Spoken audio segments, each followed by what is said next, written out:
Hi, my name is Tony, and today we're going to be looking at using Fusion inside of DaVinci Resolve.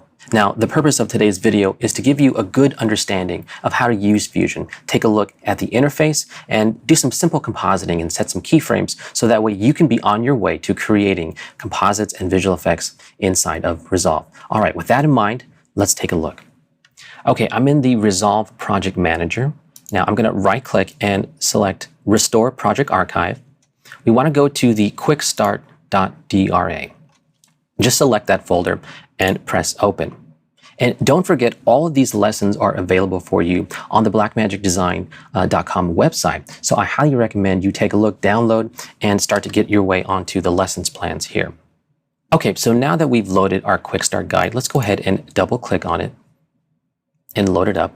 Now we're in our edit page, and we want to be able to go into Fusion. So place your playhead over the clip in your timeline that we want to work on, and just go down to the bottom of the interface and click on the Fusion tab. And just like that, we're inside of our motion graphics and visual effects software.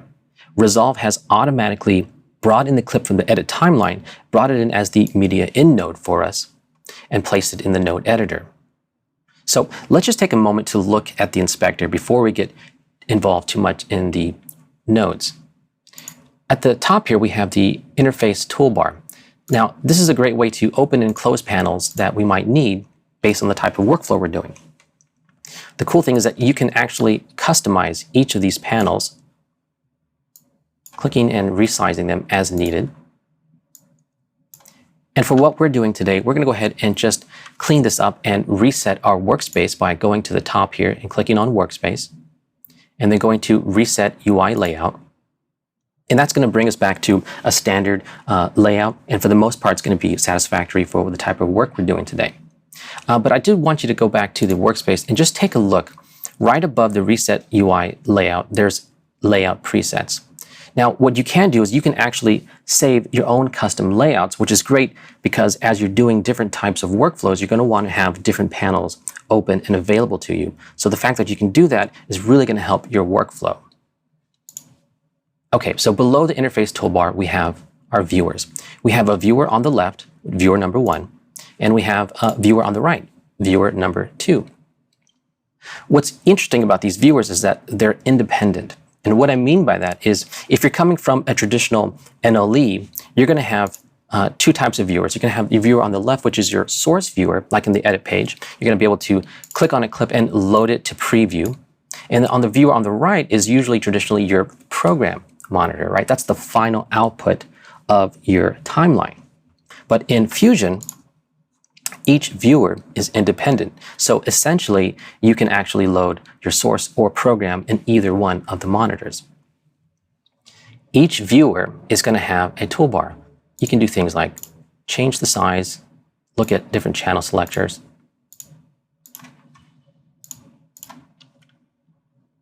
And then below that, you're going to have our timeline ruler. This is where you will have all your playback controls. You can scrub the clip across time and place it on the exact frame that you want. You might have noticed that there's these little yellow bars. This is our auto render range.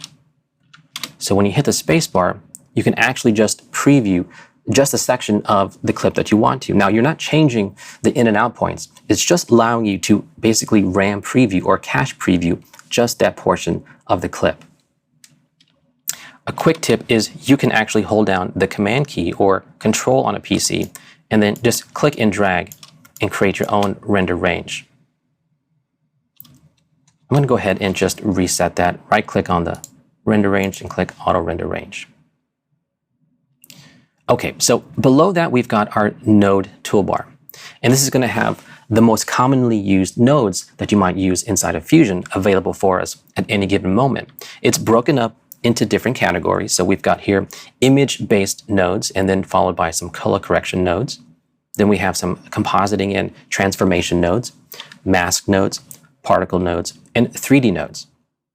Now, I just want to talk about the word node and what it can mean. We can use the word node to describe a media clip, a source clip. In this case, the media in node is represented as the clip from the timeline, so it's an actual piece of media. But it can also mean a tool, like a transformation, a resizing, or a rotation, as well as an effect, like maybe a blur or a lighting effect. So that word we can use interchangeably between all those different types of medias.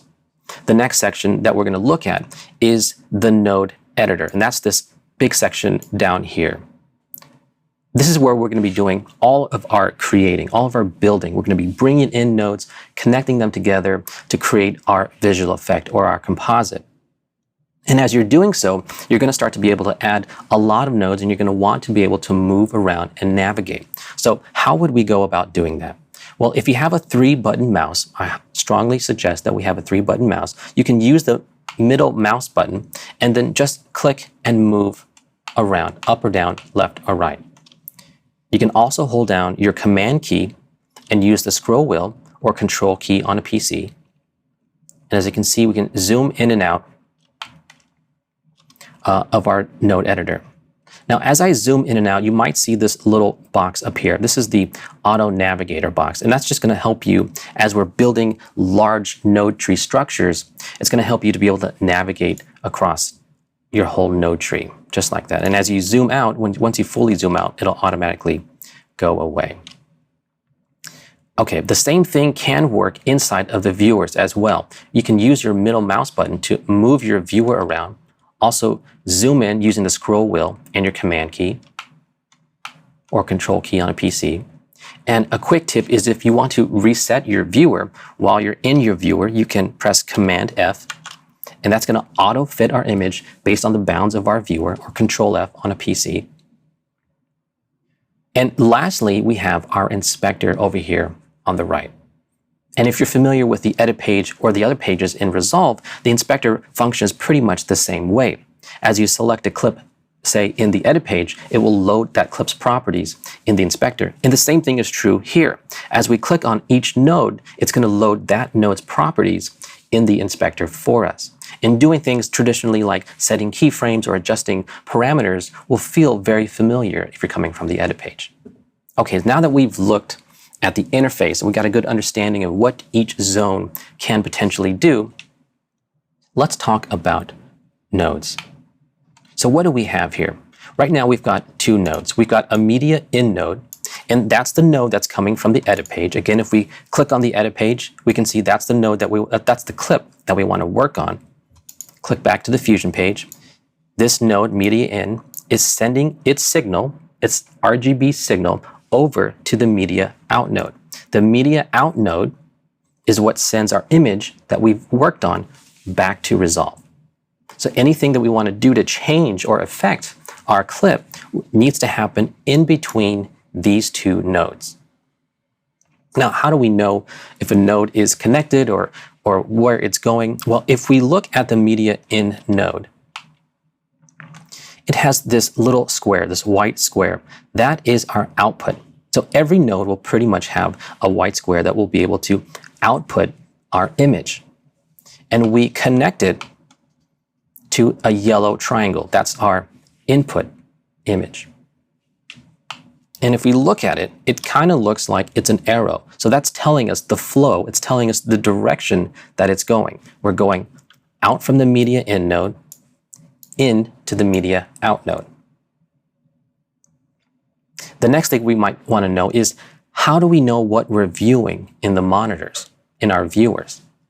Well, if we take a look at this viewer on the right above it, you'll see it says Media Out 1. That's letting us know that that node is loaded in this viewer. Now, if we go down to the Media Out node, we can see right here at the bottom, there's these 2 dots. Now, these are our viewer dots. The one on the right is highlighted, letting us know that it's loading itself or sending itself to viewer 2. So if we wanted to, we can view the media in node in viewer 1.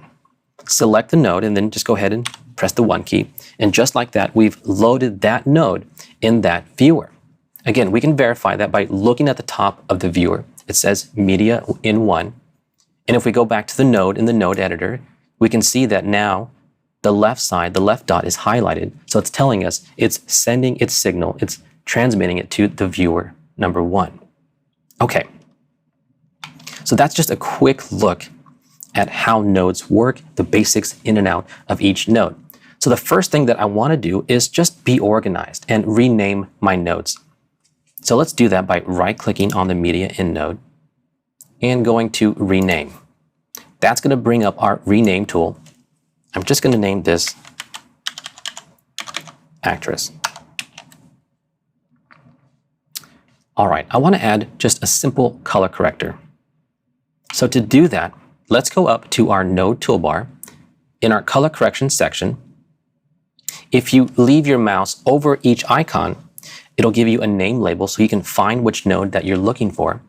When you find the color corrector node, just click and drag it right into our node editor. Now I'm hovering it over that image pipeline that we talked about earlier. And you might notice that now as I hover it over there, it's changed from yellow to yellow and blue. When it does that, you can go ahead and release your mouse. So now we've connected our first node, a color corrector node. I can verify that by just clicking and moving it up and down. We can see that it is connected. If we zoom in, again, coming from the actress node, the output from this white square, going into the yellow input, the yellow image input of our color corrector node. The color corrector node is going out from this white square into the yellow input of the media out node. Let's select our color corrector node. Let's go over to the inspector, and I'm just going to make a big color corrector. We're not going to actually use this, just so you can see what's going on here, specifically in our viewers. So when I made that change, right away, the viewer on the right, you can see, is completely changed. We can see the effects of what we just did. And that's because we're looking at the media out node, the final node in our pipeline. So it's going to see everything that happens before it. Now, on the viewer on the left, viewer number 1, we don't see any changes. And that's because, don't forget, we're looking at our actress node. And that's happening before the color corrector. So keep that in mind as you're viewing things. You might be making changes and not seeing it in one of your viewers. So that would probably be the case, is the node order and how you're selecting and viewing each of those nodes. In essence, we are in a way previewing or soloing the actress clip or actress node in viewer 1. So that's why we don't see those changes. Okay, let's go ahead and select our color corrector. And in the inspector, we don't want to use this, so we're going to reset our node. If we go to the top right, you'll see a little circle with an arrow, the reset button. Just go ahead and click on that, and that's going to reset our whole node for us. And we're just going to do a quick little color correction. So in the range drop-down menu, I'm going to go down to shadows, and I'm just going to kind of blue-green the shadows and bring down the gamma. And then I'm going to go back up there to the range drop-down and click on midtones and do something very similar. Bring down the gamma as well. And back to the range drop-down, go to highlights, and I'm just going to bring up the highlights. Again, we can always come back and make tweaks or adjustments as needed. The next thing that I want to do is I want to add a vignette. So to do that, we're going to use 2 nodes. We're going to use a brightness contrast node, and we're going to use a mask. So let's go back to our color correction section on our node toolbar, find the brightness contrast. Again, click and drag right over our image pipeline after our color corrector node. When you see it change to blue and yellow, go ahead and release your mouse. We can see that it's connected. I'm moving my node around. I can see that it's connected in the pipeline. And let's make our changes and adjustments. So in the inspector, I'm going to bring down the gain. I'm going to bring down the gamma as well. Great. I also want to bring down the saturation a little bit. But for whatever reason, let's just pretend that I made a change to the saturation and I don't like it. I want to be able to reset just that parameter. You can do so if you've noticed. Every time we've made a change, there's this little white reset button. It appears every time you make an adjustment. So just go ahead and click on that, and that's going to reset just that parameter for us. We don't want to reset the whole node and lose the changes that we've made. We just want to reset that one parameter. Another quick way to do that is you can actually just double click on the name of that parameter and it will reset it as well. Okay, I'm going to just bring down the saturation a little bit. All right, we've added our brightness contrast, we've changed and affected our image. It's not finished yet. We have to add our mask. We want to use a mask to control and isolate our brightness contrast node. So find the mask nodes in our node toolbar and find the ellipse one. I'm going to leave my mouse over there. You can see the name pops up. I'm just going to click and drag and bring that right into our node editor. Now I want to view this, so I'm going to view it in viewer 1, pressing the number 1 key, and now we're viewing that mask. Now we've added a mask into the node editor, but nothing's happened, and that's because it's not connected. So just keep that in mind. You can add as many nodes as you want into the node editor, but you need to make sure that it's actually connected so that way it can affect the image pipeline. So let's do that. So far, we have been connecting our nodes with one connection, and that's this yellow triangle. Again, our background image input. Now there's another input, it's this blue triangle, and that's our effects mask input. And for the most part, pretty much every node will have a blue mask input. And we want to connect our circle mask or ellipse mask to this node. So to do that, let's drag and drop this output of our ellipse mask into the blue input of our brightness contrast mask. And right away, we can see the results in our viewer. Now, it's the wrong way, and that's fine. We can go ahead and fix and adjust that. So let's go to the inspector and find the invert checkbox and click on that. That's going to invert our mask for us. And the next thing we want to do is put this mask in its proper place, move it in the proper place we need to. So underneath the invert checkbox, you're going to see these center controls, X and Y. You can just click and drag inside of that text field and move your mask, Y-axis or the X-axis. Now, a great way is to do it in context. On your viewer, if you hover your mouse over the center control point, you can see that as I hover it, it changes to white. Just click and drag, and now you can do that right inside of your viewer. I'm going to put it right there. All right, lastly, we want to change the size of our mask. So in the inspector, we can use the size slider controls, the width and the height. And the same thing is true for our viewers. We can use the on-screen controls directly in the viewer of our mask to change its size. Perfect. Lastly, let's just add a little bit of feathering to our mask and go to the soft edge parameter and just crank it all the way to the top. Perfect. So let's just take a look at what we've done. I'm going to zoom out just a little bit. We've added our clip, or our node, from the edit page. That's represented by our actress node. Next, we've connected a color corrector clip to balance out our clip. Then we've added a brightness contrast and given it a mask to make a vignette. And that's sending its signal to the media out node. And if we go to the edit page, I'm going to use Shift F4. That's going to take us right back to the edit page. We can see all the results of our effects right here for us. And that's something that's actually really special. The ability to just click a button and work at the speed of your creativity is a powerful way to work. Just like that, we can come back, look at our edit, make sure it's working, make sure the playback of the other clips around it are working as well. So let's go back to our clip. Shift 5 will take us right back into Fusion. All right, up to this point, we've been affecting our image, adding effects to it, but now we're ready to do some compositing. So we want to bring in some new clips and composite them on top of our actress clip. So to do that, let's go ahead and click on the Media Pool tab, again, at the top of our interface toolbar. Now, this is the same media pool that's available in all the other pages in Resolve. So all the clips that you have available to you on the edit page or the cut page are all available right here. Let's find our HUD animation. When you do, just click and drag, bring it right into our node editor. I'm going to close down the media pool. The first thing we should do is rename our node. And instead of right-clicking, this time I'm going to hit F2, and that's going to bring up the Rename Tool dialog box. And let's just rename this HUD. Next, I want to view it in Viewer 1, so press the number 1 key, and it's going to load that node into Viewer 1. If you're familiar with any type of compositing application, you'll recognize that we've got a checkered box background. That's letting us know that this has an alpha channel. We can verify that by going up to the channel selector tool and looking at our alpha channel. And yes, it does have an alpha channel. I'm going to go back to the color. All right, now we want to take this layer, if you will, this node, and composite it on top of our actress. So how would we go about doing that? Well, we're going to go about doing that using the merge node.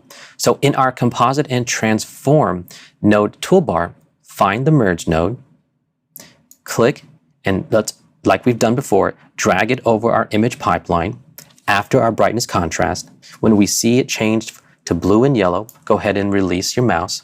And now we've added a merge node. Let's take a little look at that. We're familiar with our yellow triangle input. That's our background image input. We're familiar with our blue triangle input. That's our effects mask input.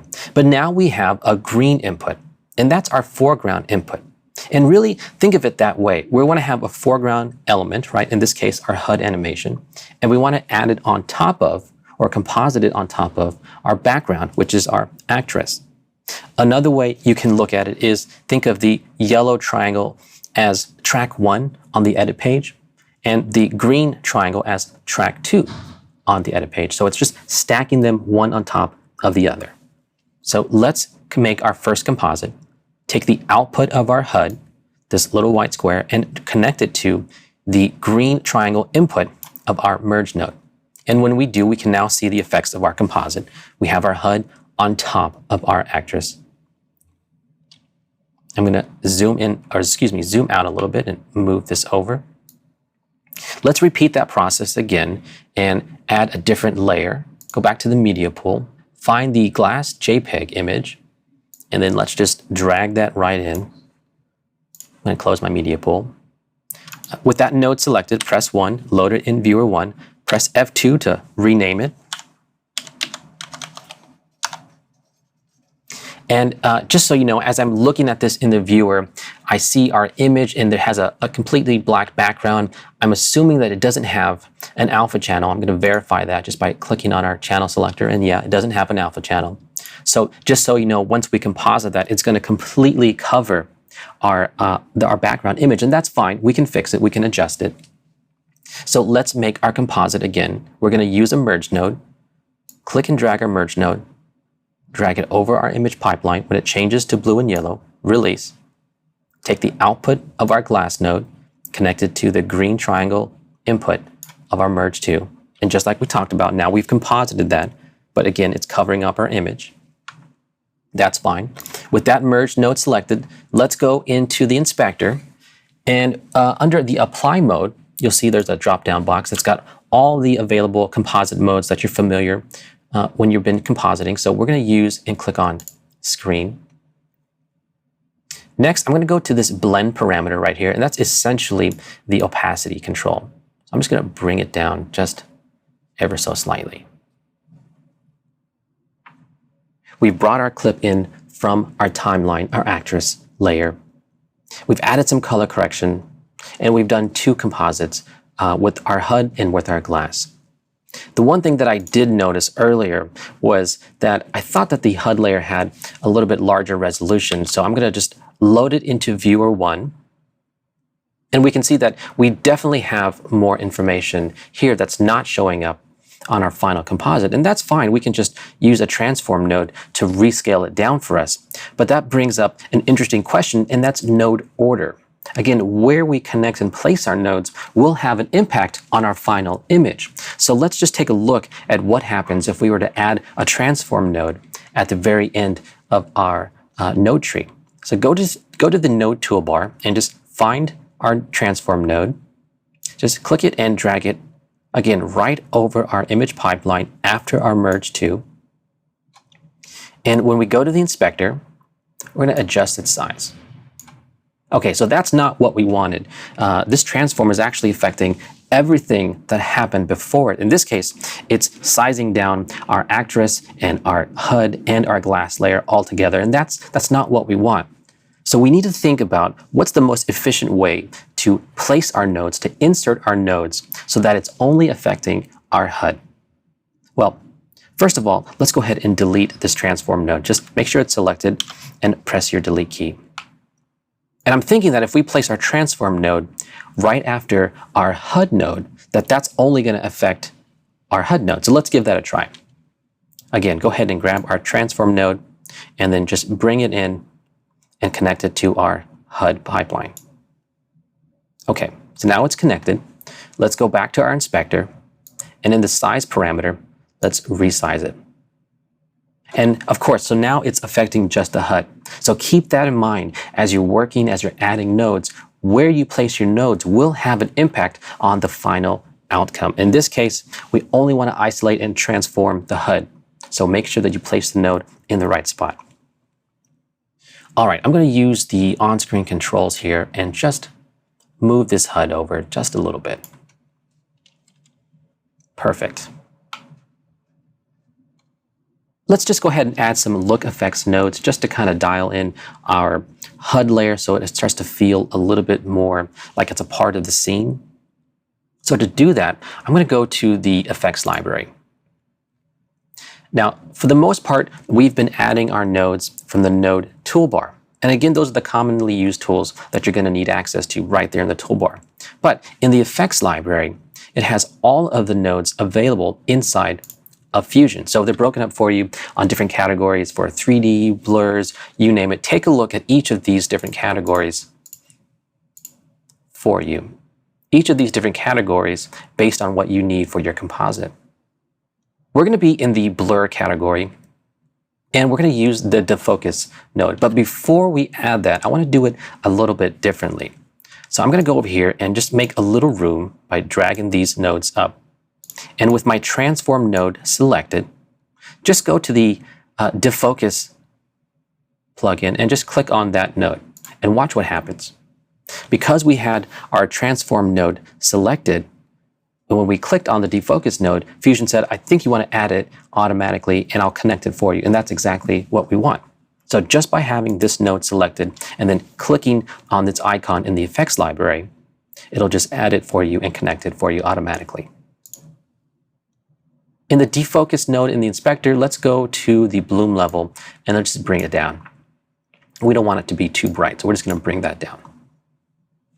Now, not only do you have all of Fusion's tools available for you, but because we're inside of DaVinci Resolve, you also have access to the Resolve effects that you can use in the edit page and the color page. They're now available inside of Fusion. So let's open our Open Effects category and go down to the Effects Stylize. Now again, remember I have my defocus node selected, so I'm going to go over here and click on Prism Blur.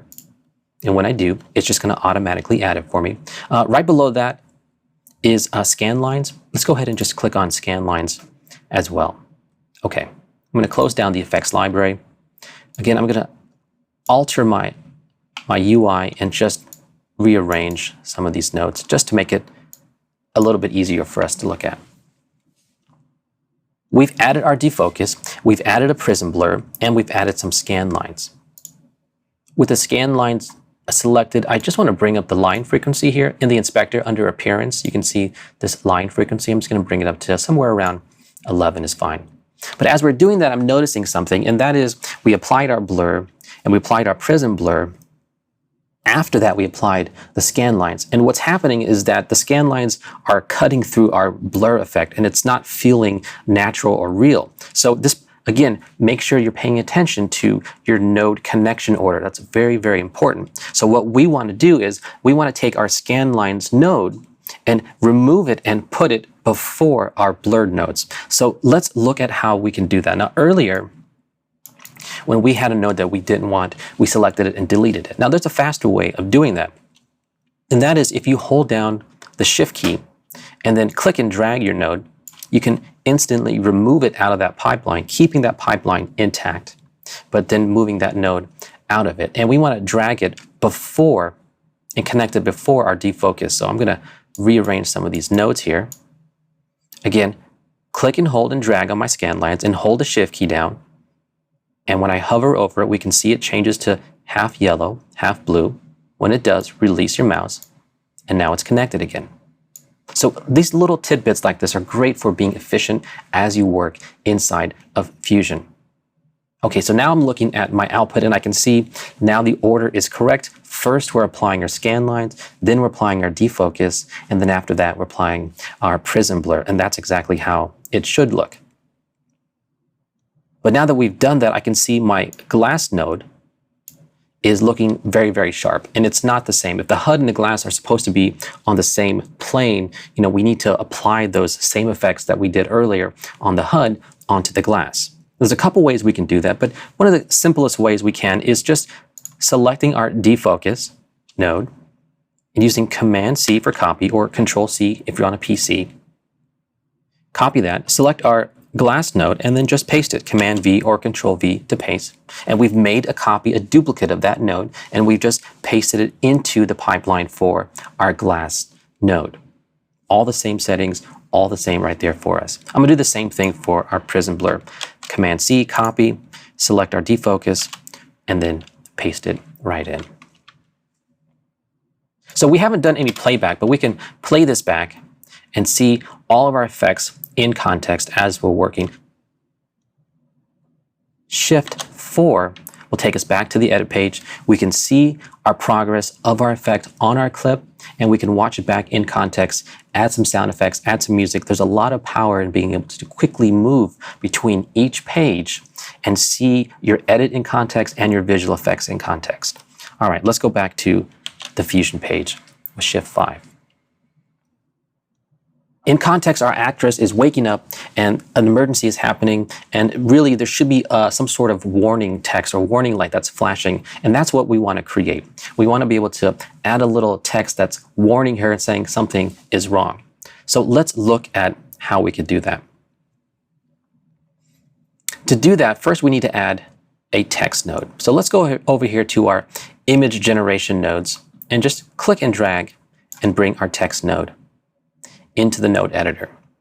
I'm going to press the number 1 key and load it in viewer 1 so we can see its results. Again, nothing's happened because we haven't connected our nodes and we haven't written any text. So let's go to the inspector and let's type in warning.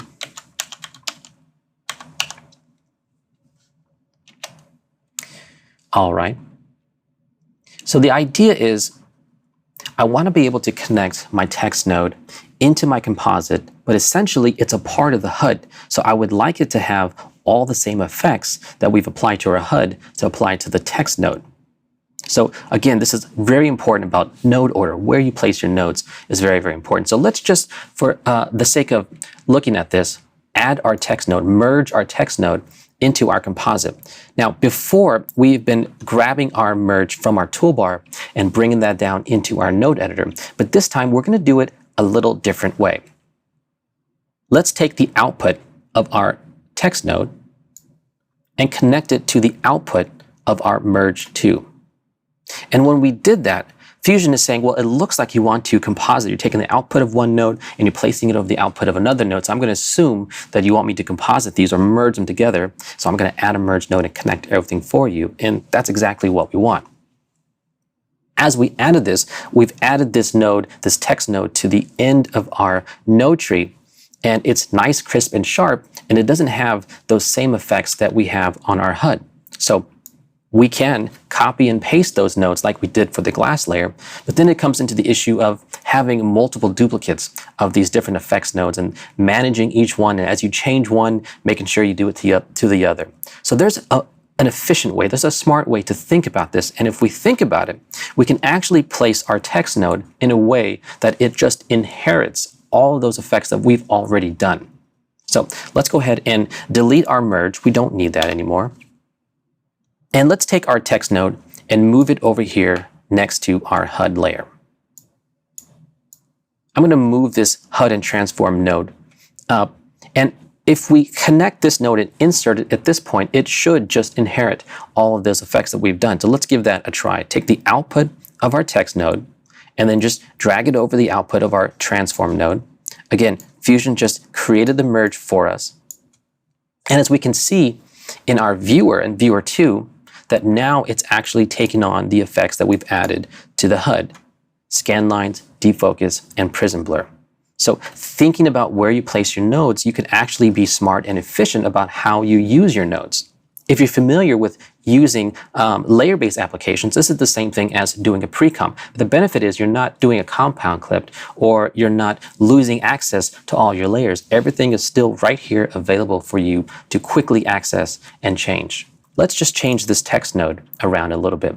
Select the text node, and in the inspector, let's go ahead and change our font from bold to just regular. And let's bring up our size a little bit. I want to move this more closer to her, to the HUD and to her eyes. All right. Now you might have noticed that there's all these different tabs up here. And like I said earlier, when you click on a node, each node is going to have a different set amount of parameters. And in this case, the text node has a lot of different parameters. For our purposes, we want to be in the shadings tab. So let's go down to the color, and let's just change this to somewhat of a red. Now you might have noticed up here this select elements. So you've got different shading elements, up to 8. And essentially that allows you to do things like drop shadows or glows or blurs or outlines. So what we can do is we can select shading element number 2. That's going to give us a red outline. Now this name here, this is a custom name. We can change this to whatever we want.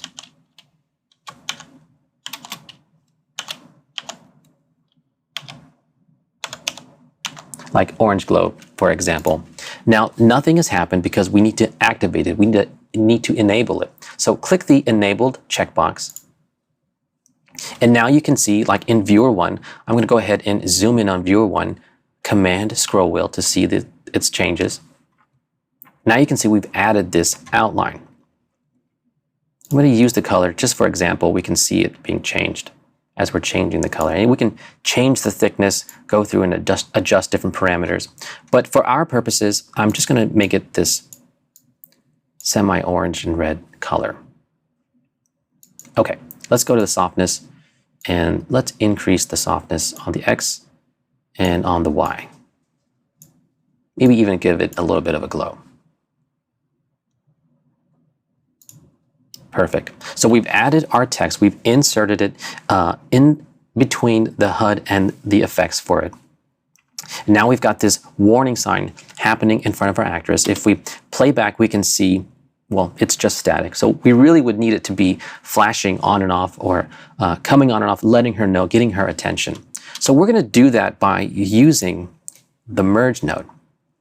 And if I just scrub the blend parameter, again, it's also the opacity parameter. If I just scrub that back and forth, you can see that's kind of the effect that we want to do. So let's go ahead and look at how we can animate this in order to get it to flash on and off. I'm going to hit the command left arrow, and that's going to take me back to the beginning of my clip. You can also hit command right arrow, and that'll take you to the end. In this case, we want to start our animation at the beginning of our clip, so command left arrow to go to the beginning. And if you're familiar with using the inspector on the edit page, then it's very similar to here in the Fusion page. To the right of our parameter, you might have seen these little white diamonds, and that's our keyframe button. Now with our playhead in the right frame that we want to be on, and with our blend parameter, we can just click on that checkbox, and that's going to activate a keyframe. We can see it's changed to orange now. We know we've added a keyframe. Also, you can tell on the node editor, on the merge 3, that there's an icon for a keyframe. That's letting us know that that node also has keyframes. Okay, let's take down our blend all the way down to 0. I want to move forward 10 frames so that way I can set my new keyframe. Now I'm going to do it a little bit different. I'm going to go to the text field here of our timeline ruler. It's right here on the right side, the bottom right below the timeline ruler. Just change this from 12 to 2. I'm going to manually type that in. And when I hit enter, that's just going to move my playhead forward 10 frames exactly. We're going to frame 22. Now in the blend parameter, I'm just going to click and drag that back to 1. And as you can see, it automatically gave us a keyframe because we had one set previously. So when we made an adjustment, it just set a keyframe right away for us. Let's do the same thing again. Let's move forward 10 more frames. I'm just going to change that and manually change it from 22 to 32. we just move forward again 10 frames, and I'm going to drag this parameter of the blend right back down to 0. So essentially, we've animated our warning light to come on and off. So let's take a look at that. Command left arrow takes us to the beginning, hit the space bar, and there we go. It's pretty much just like we talked about. I'm going to just drag this auto render range bar right over here, just so we can play this back. Okay, that's not bad. That's getting us where we need to be. But really, it would be great if we had our warning sign come on more like a flash, right? Just hard coming on instead of a soft transition from linear, from 0 to 1 and back down to 0. So how would we go about just making those keyframes that we've set, making them come on, pop on? We can do that if we use the spline editor. So up here in the interface toolbar, you might see our spline editor. Go ahead and click on that. I'm going to stop playback as well. I'm going to put my playhead right here in the time ruler on the center keyframe at frame 22. And if we take a look at the spline editor, it's pretty much broken up into two sections. We have the section on the left, which is anything that's got a keyframe on it, any type of node that's got a keyframe will be available to us right here on this side. And on the right is our graph. So what we do is we activate or turn on our effect, and in this case, we animated the blend. And when we click that checkbox, now that keyframe of those splines are available for us to look at and manipulate right here in the spline graph editor.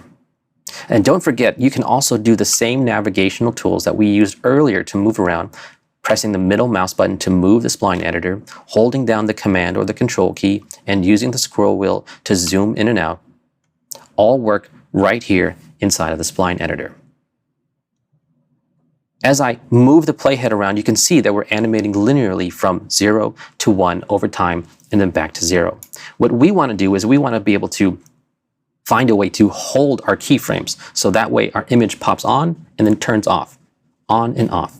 And we can do that if we select all of these keyframes. Just drag a selection box right around these keyframes. And at the bottom of this spline editor, you might have noticed all these different icons.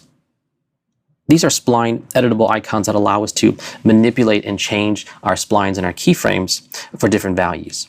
Now, the one thing that we want is we want the step in icon. So once you put your mouse over the step in icon, go ahead and click on that, and you can see visually the change that has happened to that spline now. It's no longer gradually moving over time to each keyframe. It's now got a hard hold keyframe, so it's going to pop on and off. So let's take a look at that. I'm going to hit my space bar, and we can see that's exactly what it's doing now. Warning is just popping on and popping off. Okay, that's looking better. The next thing that we need to do, though, is we need to essentially add keyframes to have this effect happen repeatedly over time until the end of the clip. So we could copy and paste keyframes or just manually go through and animate like we did. But again, we want to work dynamically. We want to be able to work in a way that allows us to use the least amount of keyframes but give us the most impact. So we're going to do that again by selecting all of our keyframes like we did before. And again, at the bottom here, let's find the set loop icon. It's the icon with two little squiggly lines. Once you find that, go ahead and click on that icon. And right away, you can see now we have this sort of dotted line pattern that's mimicking our keyframes, our original 3 keyframes that we set. And this is a great way to work and build animations just based off of 3 keyframes. So I'm going to open up my auto render range back this way so we can see the full effect and hit spacebar.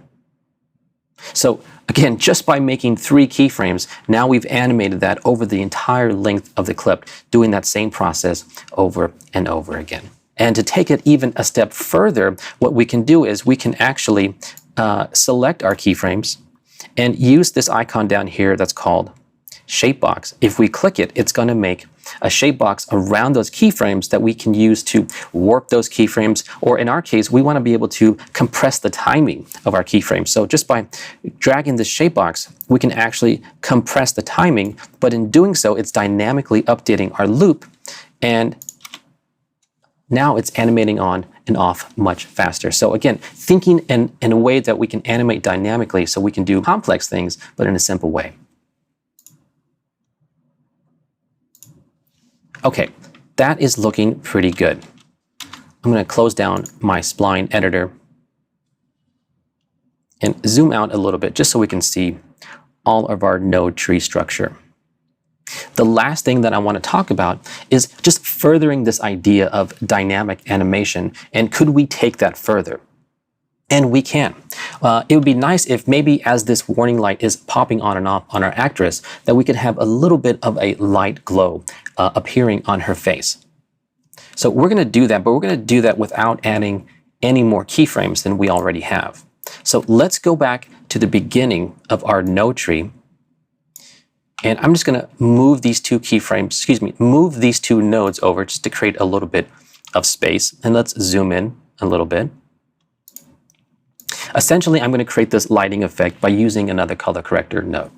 So with my color corrector node selected, I don't want to use the toolbar, or I don't want to use the effects library. I want to do this in a much faster way. So, and we can use Shift Spacebar, and that's going to bring up our Select Tool dialog box. As you get to know each and every of the nodes that are available to you, you can now just bring up this dialog box and type in its name and quickly be able to find, access, and add a node to your node tree very, very quickly. So in this case, I'm just going to type in CC, and that's going to find and select my color corrector node.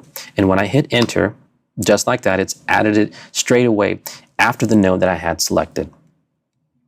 And so one thing I want you to be aware of is as you're building your nodes, we can add as many nodes as we need. But in this case, if I had to send this comp to someone else, or maybe even myself come back later, I might see color corrector 1 and color corrector 2, and maybe I forget which node is doing which. So it's important that we take the time to label these nodes. In this case, I'm going to select both of those nodes together. And then, like we've done before, I'm going to hit F2 to bring up the rename tool. It's brought up color corrector 1. I'm going to type in base_CC. And when I hit enter, it's going to bring up the rename tool again. So because I had both of those nodes selected at once, when I hit the rename tool, it's going to automatically bring up the rename tool for me, essentially renaming my nodes in bulk. So let's go ahead and rename this. redlight_CC. All right, so let's select our red light color corrector node, and let's go over to the inspector and just change it towards red. And that can work for the most part. We want to be able to isolate it again like we did before on the brightness contrast node. So we're going to do that same procedure of adding an ellipse node and controlling our color corrector node, but we're going to use the new way of adding a node, and that is Shift Spacebar right away, just typing in ellipse, hitting enter, and very, very quickly you can see how now, because we know our nodes, we can add tools and we can add nodes very, very fast. Okay. We've added our ellipse node. I'm going to use the on-screen controls, adjust the node into position where I think it should fit best. Right around there is good. Now, normally I would just go ahead and soften the edge right away, but I want to leave this as a hard edge for now, just so we can see our effect. And then once we're done, we'll come back and soften that off. Okay, so earlier I said we're going to animate this effect without adding any keyframes. And we're going to do that by using what Fusion calls modifiers. Now, a modifier is a really cool way of being able to link two different parameters, even across different nodes, to drive animation dynamically. So let's look at how we can do that. In the inspector, under the strength parameter, essentially, if I just click and drag in the text field, I'm just rough animating this myself, but that's the effect that we want. And we want to do that same effect of turning our strength parameter on and off based on the same timing of our keyframes we set for our warning light. So if we just right click on the strength parameter and we go down to modify width, there's a lot of different options for us to use, but in our case, we want to use the probe modifier. So let's click on the probe modifier. Well, what happened? We clicked on the probe modifier, our effect went away, and really nothing else happened.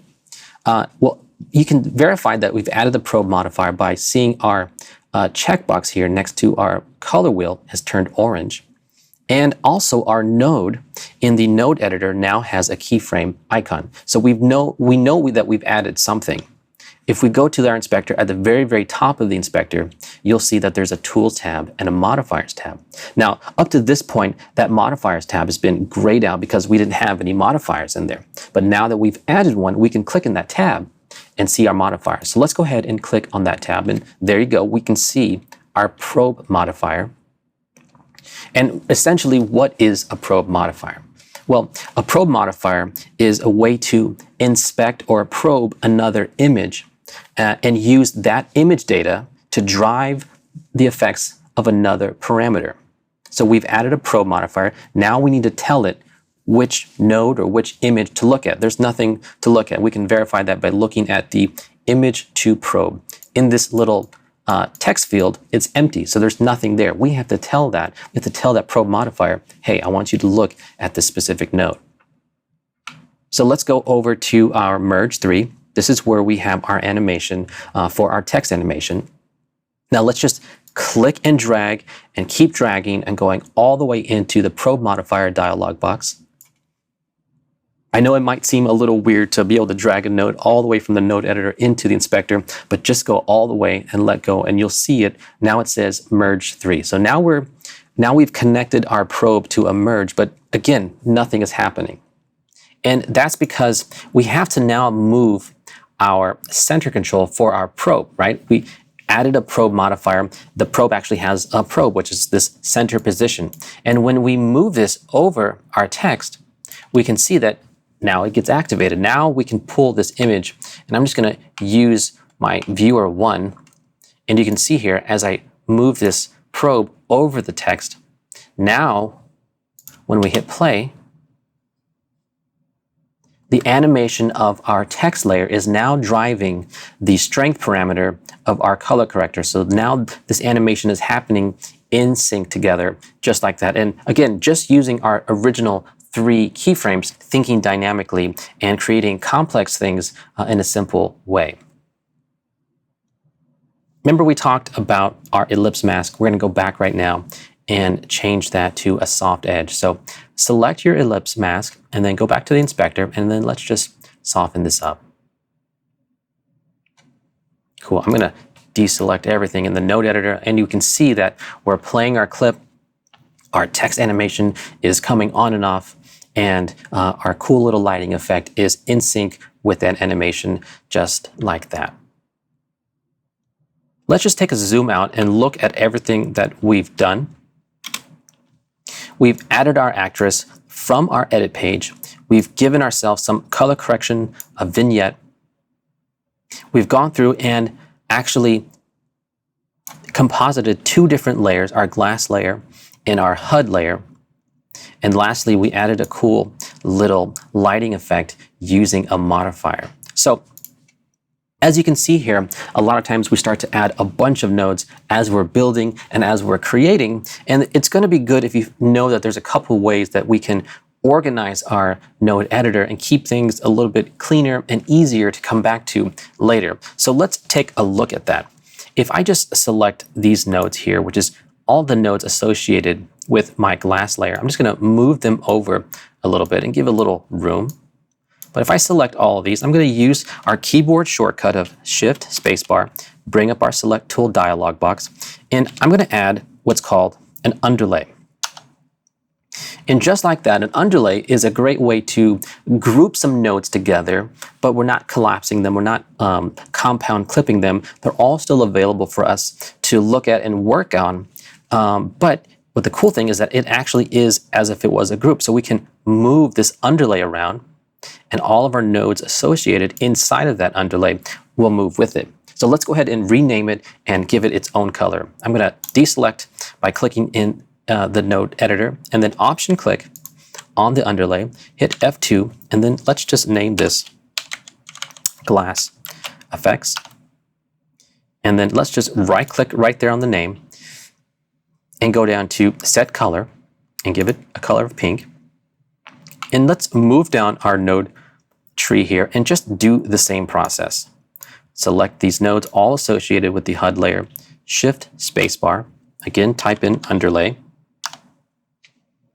and I'm going to adjust the size parameter of our underlay, deselect it by clicking out into the node editor, and then just option clicking on the name, hitting F2, and let's rename it HUD underscore effects. We can right click again on its name and go to set color, and let's give it navy blue. And I'm just going to highlight these two nodes, bring them over, Shift spacebar, type in underlay. And to be honest, I'm not even typing the full word. If you notice, I'm just typing U and N. And Fusion's automatically trying to find the node that you're thinking of and giving you options. So underlay is right there. Hit enter. I'm going to adjust the size of this, bringing it up, deselecting it, option click F2, and I'm just going to say source. And we can change its color as well. So right away, we can start to visually see what's happening here. We're grouping our nodes based on the type of effect that it's happening. So if I were to pass this comp on to another person, they can quickly be able to look at my node structure and get a sense right away what's happening and where I have placed things. But even a more important thing is if you know that we're zoomed in on, let's say, a couple of nodes here, we're working, we want to be able to move around. We can use our auto navigation tool that pops up right here. But we can also use our underlays as bookmarks, if you will. So in this little three-dot menu here of our node editor, if you click on it, you'll see that all of our underlays are now available for us as essentially bookmarks. So we can just click on these and quickly jump to each one as needed. Pretty cool little way of staying organized. As well as that, we can right-click anywhere in our node editor. And there's a lot of different ways of organizing and setting up our nodes that you have the option to use. So for example, force source tile pictures.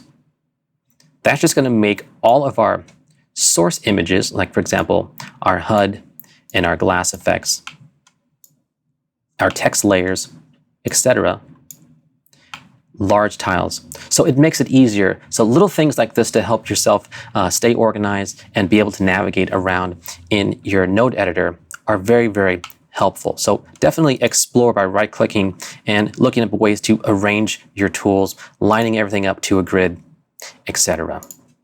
Okay, don't forget Shift 4. The power of just one keystroke going back and forth between editorial and motion graphics and visual effects right here in context of your edit. I hope that you can see the power in being able to move quickly between each of these pages. Seeing your visual effects in context of your editor really is a powerful, powerful feature that's going to help you work faster and actually be more creative. So I really hope that what we've seen today makes sense and that you can actually start to build your own composites and visual effects. Don't forget to go to blackmagicdesign.com, take a look at all the different training materials, download the lessons plans, and find ways that you can become certified in each of the pages for Resolve. If you have any questions, don't forget to go to the Blackmagic forums to find out any questions that you might have. Thanks for watching today. Take what you've learned and make it better.